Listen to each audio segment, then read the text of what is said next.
Langit di luar mungkin biru, tapi aku tak tahu. Karena sudah 127 hari, aku tidak melihatnya. Di ruangan kecil tak berjendela, aku kehilangan waktu, kehilangan suara-suara alam, kehilangan sentuhan manusia yang mengasihi. Yang tersisa hanya jeritan. Jeritanku sendiri dan jeritan perempuan-perempuan lain di balik tembok-tembok ini. Kami semua senyap, bukan karena kami tidak bisa bicara, tapi karena setiap kali kami membuka mulut untuk bertanya, tubuh kami dijawab dengan cambuk, tamparan, dan setruman listrik. Tiap malam, tubuhku menjadi piala, direbut, dijual, lalu dibuang. Mereka tertawa, mereka menyuruhku merangkak, menggonggong, bahkan menyebut nama mereka sebagai tuan. Satu malam, aku mencoba bunuh diri dengan menelan racun tikus di kamar mandi. Tapi aku malah muntah darah. Dan besoknya, aku tetap disetubuhi lagi. Dalam keadaan lemas, penuh darah. Mereka bahkan tertawa lebih keras. Aku bernama Amira. Dan ini adalah kisah 120 hari terakhirku di neraka bernama Kamboja. Semua berawal dari keputusasaan. Aku, Amira, 19 tahun, lulusan SMA dengan nilai biasa-biasa saja. Ayahku sudah meninggal sejak aku 12 tahun. Ibuku, Bu Siti, bekerja sebagai tukang cuci keliling. Hidup kami pas-pasan di desa kecil di Jawa Timur. Suatu hari, datang kabar buruk. Ibu terkena gagal ginjal kronis. Harus cuci darah rutin. Uang? Dari mana? Aku bekerja jadi kasir warung sembako milik tetangga. Gajiku tak seberapa. Dan ketika hutang mulai menumpuk, datanglah Rama, seorang pria berusia 30 tahun. Mengenakan kemeja, membawa tas laptop, dan sebuah brosur. Ia mengaku sebagai perwakilan perusahaan penyalur kerja luar negeri. Katanya, ada peluang kerja resmi dan legal di Kamboja sebagai pelayan restoran. Kamu masih muda, cantik, cocok kerja di restoran. Gaji 6 juta, full akomodasi. Ini legal, ada visa kerja, kami urus semua. Awalnya, aku ragu. Tapi ketika ia menunjukkan foto-foto orang Indonesia lain yang sudah berhasil di Kamboja, aku mulai tergoda. Ada rasa bangga. Mungkin aku bisa jadi anak desa pertama yang sukses di luar negeri. Ibu sempat menolak, tapi akhirnya luluh demi janji gaji besar dan kehidupan yang lebih layak. Kontrak kutandatangani. Dalam seminggu, aku sudah di Bandara Juanda dengan tiket, visa, dan uang saku kecil dari Rama. Aku tidak tahu bahwa di balik semua itu ada bayangan hitam yang siap menelanku bulat-bulat. Perjalanan ke Kamboja. Setibanya di Phnom Penh, suasana bandara terasa asing dan sunyi. Seharusnya aku dijemput oleh perwakilan restoran, seperti kata Rama, tapi tak ada siapapun membawa papan nama Amira. Aku menunggu hampir 1 jam, hingga akhirnya datanglah seorang pria tinggi besar, mengenakan kaos tanpa lengan. Tatonya menjalar dari leher sampai lengan kiri. Wajahnya kaku, namanya Kung Lai. Ikut, katanya singkat, tak ada senyum, tak ada penjelasan, hanya satu kata. Aku menuruti. Mobil hitam membawaku melewati jalan-jalan sepi menuju arah utara. Lebih dari 2 jam, aku terombang-ambing dalam kebisuan. Tak ada sinyal, tak ada petunjuk, dan aku mulai merasa ada yang tak beres. Kami tiba di sebuah komplek bangunan tua berpagar tinggi, dinding kusam, kamera CCTV di setiap sudut, dan gerbang besi otomatis. Sekilas seperti gudang, tapi di dalamnya ada lorong panjang dengan puluhan pintu baja. Bau pesing dan darah kering menyambutku. Saat itulah aku sadar, ini bukan restoran, ini penjara, dan aku adalah tahanan yang dijual. Hari pertama, pelatihan penyiksaan. Aku dikurung di kamar sempit, berukuran 2 kali 2 meter. Tak ada kasur, hanya sehelai tikar kumal dan ember bekas cat untuk buang air. Di dindingnya ada bercak merah, entah darah atau karat. Aku tak tahu. Aku masih menunggu kejelasan. Masih percaya ini hanya prosedur awal. Hari pertama aku diberi air minum dan 1 roti kering. Hari kedua, tak ada apa-apa. Aku mulai menggedor pintu, menangis, meminta penjelasan. Saat itulah pintu dibuka. Masuklah 2 pria. Salah satunya menggenggam alat seperti tongkat kecil dengan kabel dan baterai. Saat aku menolak ditarik keluar, mereka menekan alat itu ke bagian pahaku. Tubuhku bergetar. Otot-ototku kaku. Rasa nyeri seperti tulang patah menjalar ke perut dan kepala. Aku menjerit. Mereka tertawa, lalu berkata, "Kalau kamu tak patuh, besok kami setrum tempat yang lebih sensitif." Malam itu, 3 pria masuk. Mereka tak berbicara. Mereka hanya menunjuk tubuhku, lalu memegang, membuka, dan aku kehilangan semuanya. Di balik pintu baja itu, aku bukan lagi manusia. Aku adalah daging yang bisa dijual, dipakai, disiksa, lalu dikurung kembali seperti boneka rusak. Dan malam-malam berikutnya akan lebih gelap dari mimpi buruk terburuk yang pernah bisa aku bayangkan. Hari-hari setelah pemerkosaan pertama itu tak lagi punya makna. Waktu jadi ilusi. Tak ada siang, tak ada malam, hanya siklus siksaan yang datang dan pergi. Dan tubuhku yang semakin mati rasa. Setiap harinya ada jadwal-jadwal pelayanan. Jam 8 pagi, pembersihan tubuh paksa. 2 orang penjaga akan menyeretku ke kamar mandi terbuka yang hanya berdinding setengah badan. Mereka menyemprotku dengan air dingin, menyabuniku dengan kasar, bahkan meraba bagian tubuhku sambil tertawa. Jam 9 sampai 11. Sesi latihan. Artinya, kami diajari bagaimana cara melayani pelanggan dengan posisi, suara, dan ekspresi tertentu. Kami diancam disetrum jika tidak menurut. Kadang mereka sengaja menekan alat ke putingku, kadang ke bawah sana. Rasanya seperti terbakar dari dalam. Siang hingga malam disewakan, tergantung siapa yang memesan. Aku tidak sendiri. Ada sekitar 12 perempuan lain di tempat itu.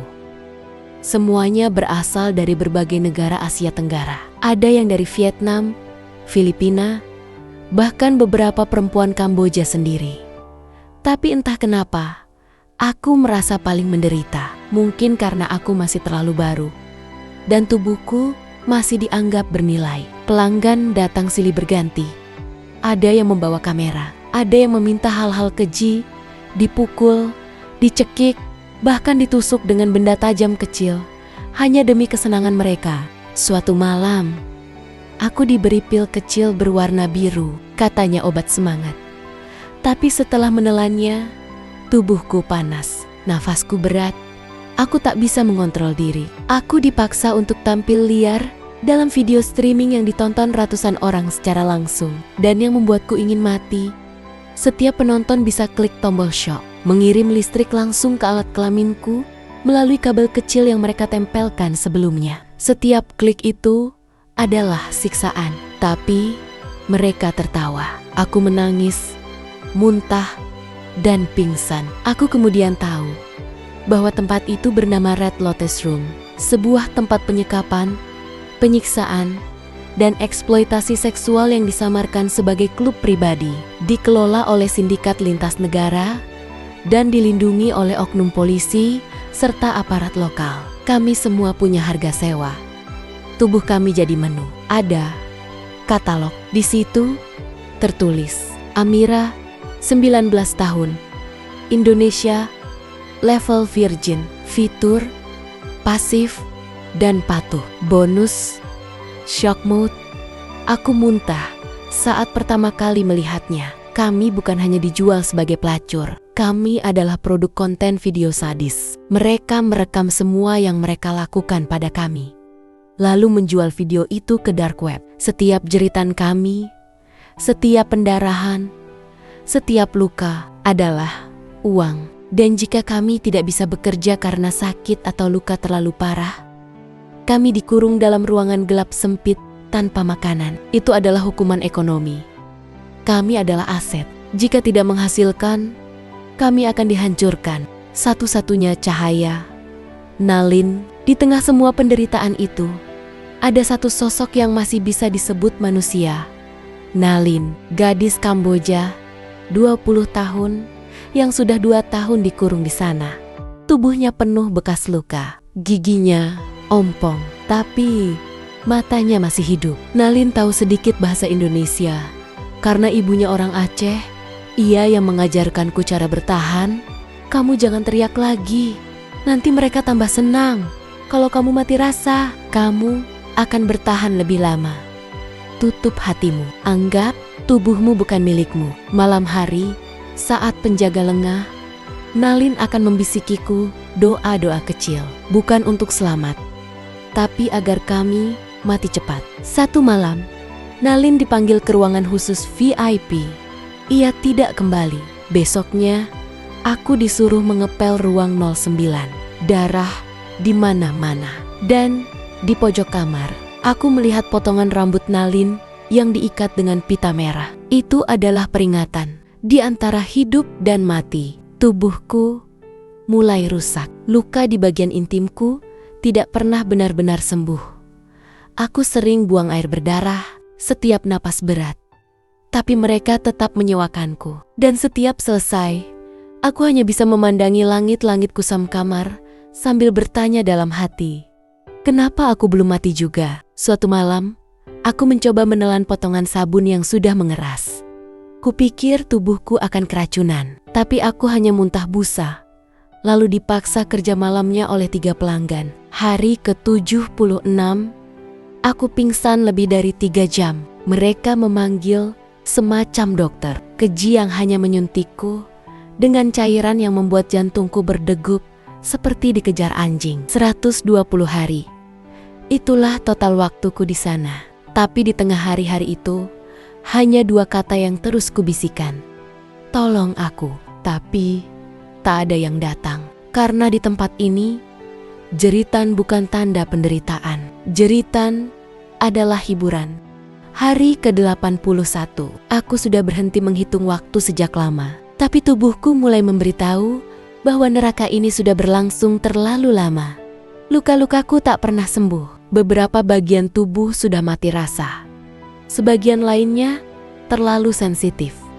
Hingga sentuhan kecil pun rasanya seperti disayat. Namun ada satu hal yang tak pernah benar-benar mati. Keinginan untuk kabur. Kuncinya datang dari sesuatu yang tak terduga. Sebuah kesalahan kecil dari penjaga. Saat mereka membawa seorang gadis baru ke ruang 5, salah satu dari mereka meninggalkan kunci duplikat menempel di gantungan dekat toilet. Mungkin karena mabuk, mungkin karena terlalu terbiasa merasa tak tersentuh. Selama 2 hari penuh, aku menghafal pola patroli, menandai kapan pintu utama dibuka. Aku tak sendiri. Aku bersekongkol diam-diam dengan Dara, gadis Filipina yang sudah hampir gila karena kehilangan bayinya akibat pemerkosaan brutal. Kami sepakat, malam ke-84, kami akan coba kabur. Malam itu, pukul 2 dini hari. Hening, hujan turun di luar. Aku berhasil membuka kunci kamar pakai duplikat yang kuambil 2 hari lalu. Dara menunggu di luar. Kami mengendap seperti bayangan, menahan napas setiap melewati lorong. Tidak ada CCTV di bagian selatan. Kami tahu itu karena Nalin pernah bilang, itulah celah satu-satunya. Kami hampir berhasil. Hanya tinggal 3 pintu lagi menuju ruang penyimpanan belakang yang tersambung ke pintu darurat gudang. Tapi suara kecil dari Dara membuyarkan semuanya. Ami, tunggu. Aku pusing. Detik berikutnya, lampu menyala terang. Alarm berbunyi. Jeritan sirene membuat jantungku berhenti. Lalu suara sepatu berlari. Teriakan berbahasa Khmer. Kami ditangkap, dipukul, diseret kembali ke kamar seperti binatang yang gagal keluar dari kandangnya. Aku meronta, menjerit, menangis. Tapi itu hanya membuat mereka tertawa makin keras. Siksaan dimulai. Hari-hari berikutnya, bukan sekedar penyiksaan. Itu adalah pesta balas dendam mereka. Mereka ingin menjadikan kami contoh untuk yang lain, agar tak ada lagi yang berani mencoba kabur. Aku dipisahkan dari Dara, lalu dibawa ke ruang yang mereka sebut ruang pelajaran. Sebuah ruangan kecil berdinding baja, lantainya dilapisi air setinggi mata kaki. Mereka menggantungku dalam posisi berdiri, tangan terikat di atas kepala. Lalu, datanglah alat itu, tongkat listrik dengan ujung kawat terbuka. Aku disetrum dari belakang lutut, lalu ke perut, lalu ke bagian paling intim. Rasa panasnya tak bisa digambarkan, seolah tubuhku terbakar dari dalam. Aku tak bisa buang air kecil selama 3 hari karena pembuluhku rusak. Salah satu penjaga bahkan memasukkan kabel kecil langsung ke dalam kemaluanku, menyambungkan arus dari aki mobil. Tubuhku kejang, bibirku berdarah karena ku gigit terlalu keras. Pelacur ini sok jago, biar kita potong, biar nggak kabur lagi, kata seorang penjaga. Mereka tak benar-benar memotongku, tapi mereka menandai tubuhku dengan besi panas berbentuk huruf K. K untuk Kamboja, katanya. Ditempelkan ke perut bagian kiri bawahku. Kulitku melepuh, bau daging gosong memenuhi ruangan. Nasib Dara. Dara tidak seberuntung aku. Dia dibawa ke ruang khusus pria-pria kolektor, orang-orang yang membayar mahal hanya untuk menyiksa hingga mati. Aku tak pernah melihatnya lagi. Tapi seminggu kemudian, seorang gadis baru memberitahuku bahwa Dara ditemukan dalam kondisi telanjang, tanpa lidah, dengan kedua kaki patah, dibuang di sungai belakang komplek. Hilangnya harapan. Setelah siksaan itu, aku dikurung dalam kegelapan selama 10 hari. Tanpa cahaya, tanpa makanan, hanya suara air menetes dan dengkuran tikus. Kadang, mereka membunyikan suara tawa dari speaker, agar aku merasa seperti ditertawakan terus-menerus. Dan, jujur, aku mulai tertawa juga. Sendiri, di kegelapan itu. Mungkin aku mulai gila. Mungkin itulah yang mereka mau. Aku menyadari satu hal. Neraka bukan tempat yang terbakar. Neraka adalah tempat di mana kau sadar bahwa tak ada yang peduli kau hidup atau mati. Setelah 90 hari, aku bukan lagi manusia. Aku tak punya nama, tak punya suara. Tubuhku adalah alat, jiwaku adalah lubang kosong, dan harapan sudah dikubur di ruang penyiksaan bersama Dara. Hari ke-98. Setelah hampir 2 minggu dikurung dalam ruang gelap, tanpa makanan layak, dan dengan luka yang belum mengering, tiba-tiba pintu ruangan terbuka. Cahaya yang masuk terasa menyakitkan, menyilaukan seperti silet menusuk retina. Seorang pria masuk, mengenakan seragam hitam-hitam tanpa lencana, wajahnya dingin, tak bicara banyak. Kamu, ikut saya. Tak ada penjaga lain, tak ada cambuk, hanya dia dan satu tangan yang menjangkauku. Awalnya kupikir ini jebakan, tapi tubuhku sudah terlalu lelah untuk berpikir panjang. Dengan langkah tertatih, aku ikut. Kami keluar dari ruang bawah tanah. Lantai atas bangunan itu seperti hotel lusuh, tapi aroma darah dan tubuh manusia tetap tak bisa disembunyikan. Di luar, sebuah mobil hitam menunggu. 2 pria lain menunggu di dalam. Tanpa suara, mereka menarikku masuk. Mobil melaju cepat. Aku duduk di sudut mobil, tubuh gemetar, mata menatap jendela buram yang tak menampakkan apa-apa. Tidak ada pembicaraan, tidak ada informasi, hanya perpindahan. Tempat baru. Setelah 2 jam perjalanan, kami berhenti di sebuah bangunan besar, bergaya modern di pinggir kota. Ada tulisan di gerbang masuk Foundation for Lost Women. Phnom Penh Chapter. Hatiku berdebar. Apakah ini tempat penampungan? Shelter? Apakah aku benar-benar diselamatkan? Aku dibawa masuk, diberi pakaian bersih, makanan hangat, dan ranjang sendiri. Ada perawat, bahkan ada seorang wanita tua berwajah lembut yang berkata, "Kamu aman sekarang, Nak. Kami akan membantumu kembali." Air mata langsung mengalir. Untuk pertama kalinya dalam 3 bulan, aku bisa tidur tanpa takut. Ada tangan mencengkeram tubuhku di malam hari. Tanda aneh. Tapi 2 hari kemudian, sesuatu mulai terasa janggal. Gadis-gadis di tempat itu diam. Tidak ada yang saling bicara. Mereka selalu menunduk. Jika ditanya staf, mereka menjawab pendek dan cepat, seolah dilatih. Aku mencoba bicara dengan seorang gadis Vietnam di lorong. Dia hanya membisik, "Kalau kamu bicara terlalu banyak, kamu akan dipindahkan." Hati mulai bergetar lagi. Dan benar saja, malam ketiga, saat aku mencoba keluar ke dapur tanpa izin, aku dipanggil ke ruang direktur. Seorang pria asing berdasi duduk di sana, menatapku seperti binatang. "Amira, kamu sehat sekali sekarang. Sudah siap kerja lagi." Dunia runtuh seketika. Penipuan berkedok penyelamatan. Ternyata, Foundation for Lost Women hanyalah tutup organisasi perdagangan manusia tingkat 2. Mereka mencari gadis-gadis yang hampir rusak dari tempat pertama untuk direparasi, lalu dijual ulang ke kolektor eksklusif di luar negeri. Mereka menyebutnya rotasi aset. Kamu terlalu berharga untuk dibuang. Kamu akan dikirim ke Bangkok. Pelanggan Jepang suka yang seperti kamu. Rusak tapi masih cantik. Aku menjerit, meronta. Tapi 2 pria besar membiusku. Saat terbangun, aku sudah berada di ruang putih, tanpa jendela, dengan infus di tangan. Perutku nyeri. Aku tahu, mereka mengambil sesuatu lagi dari tubuhku.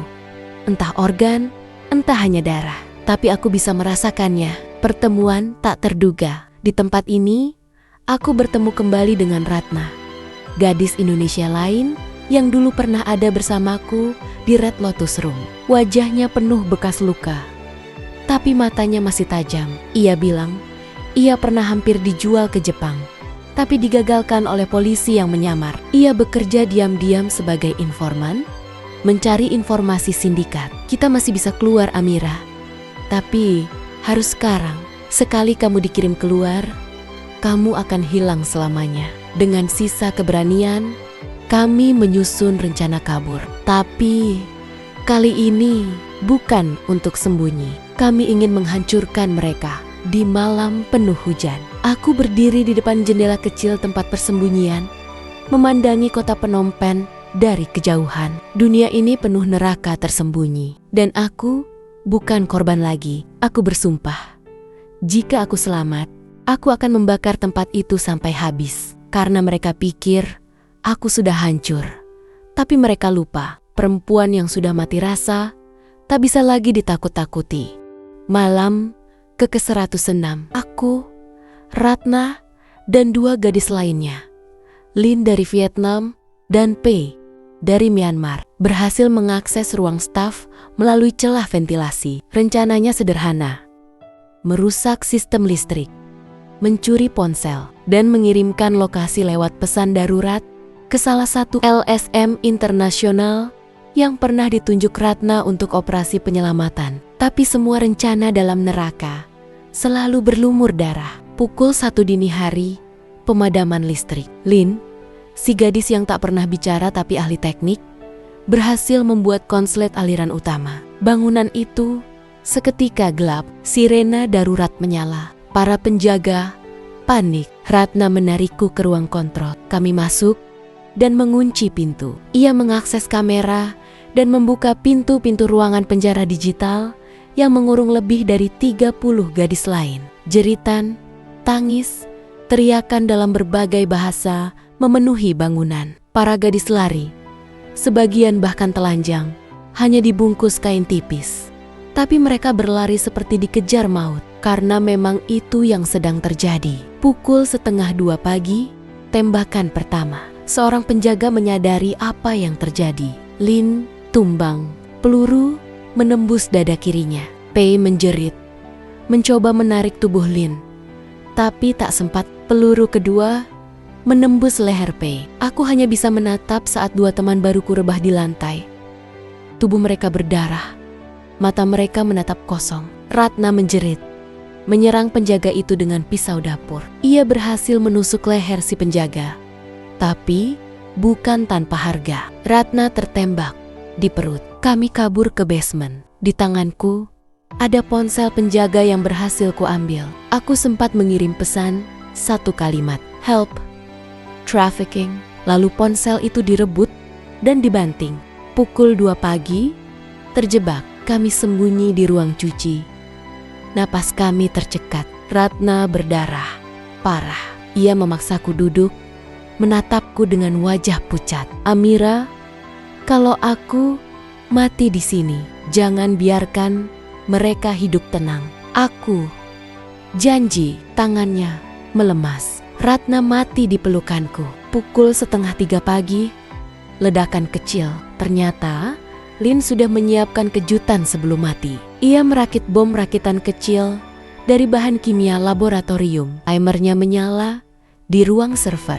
Ledakan itu membuat sistem pintu otomatis rusak total. Kebakaran kecil terjadi di lantai 2. Panik menyebar. Para penjaga keluar. Sirena polisi terdengar dari kejauhan. Pukul 3 pagi, jalan keluar. Di tengah kekacauan, aku berlari keluar bersama beberapa gadis yang selamat. Asap tebal mengepul, mayat-mayat berserakan. Beberapa penjaga terbakar hidup-hidup. Saat itu, aku merasa seperti hantu yang berjalan keluar dari neraka. Tapi neraka tak pernah membiarkan korbannya pergi begitu saja. Pukul 3:30 pagi, tembakan terakhir. Seorang pria besar, bos utama tempat itu, menodongkan pistol ke arahku. "Kamu pikir kamu bisa keluar?" Pelacur. Tembakan meledak. Dunia seketika gelap. Aku tak tahu apakah aku hidup atau mati, tapi aku merasa ringan, seperti terbang. Aku mendengar suara-suara samar, sirene, tangisan, suara lelaki bicara dalam bahasa asing. Kami temukan 7 korban hidup, 4 tewas. Bangunan terbakar separuh. Ada 1 gadis, denyut nadinya lemah. Nama, dia hanya berbisik 1 kata sebelum pingsan. "Amira." Pesan terakhir. Jika kau membaca kisah ini, mungkin aku masih hidup. Atau mungkin aku telah mati, tapi namaku pernah ada. Suaraku pernah menjerit dalam diam. Dan jika kau tak percaya bahwa neraka itu nyata, datanglah ke Phnom Penh. Di lorong-lorong gelap itu, suara gadis-gadis seperti aku masih bergema, tertahan, tersiksa, dan menunggu untuk benar-benar dibebaskan.